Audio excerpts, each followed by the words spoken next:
tous ces adversaires du Christ, ils ne savaient pas, les malheureux, qu'il travaillait à sa gloire et qu'ils ne pouvaient le combattre que parce que lui, le Tout-Puissant, il les laissait faire. Des adversaires, il y en avait de toutes sortes et de plus ou moins violents. Il y avait par exemple de ces esprits méfiants, sceptiques, comme nous en connaissons tous, qui refusent de croire les plus belles œuvres de Dieu sur la terre et que tous les miracles trouvaient méfiants.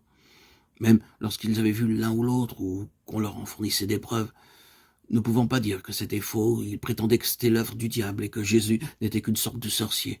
À quoi il leur répondait: si j'étais un démon, si je faisais mes prodiges au nom du diable, expliquez-moi pourquoi je chasserais les démons de l'âme dépossédée comme vous m'avez vu faire. Dans le même camp, on n'a pas l'habitude de combattre ses alliés. Et il faut reconnaître qu'il n'y avait rien à répondre à cet argument. D'autres se bornaient à hausser les épaules en disant: c'est un agité, il a perdu l'esprit. Parmi les cousins du Christ, dans sa propre parenté, il y avait des gens qui pensaient ainsi.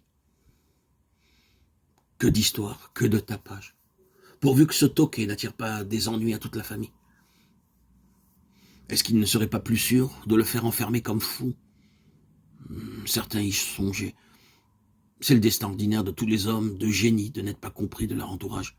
Rien d'étonnant à ce que de simples paysans de Galilée n'aient pas été capables de deviner que dans ce cousin qu'ils avaient vu naître, dans le fils du charpentier Joseph, vivait Dieu lui-même. L'Évangile nous raconte un incident très significatif qui montre bien comment la jalousie, la méfiance pouvaient essayer de faire du mal à Jésus. Il était venu dans le village de son enfance, à Nazareth. Et aussitôt, les gens de l'entouraient.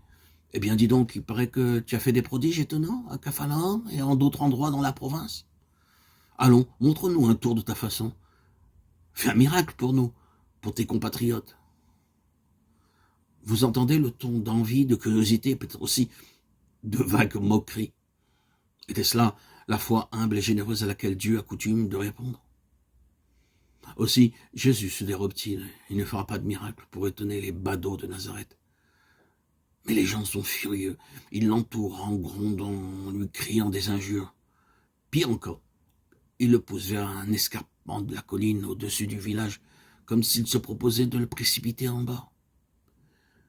Bien entendu, ils n'y parviennent pas et Jésus, disparaissant au milieu d'eux, leur échappe.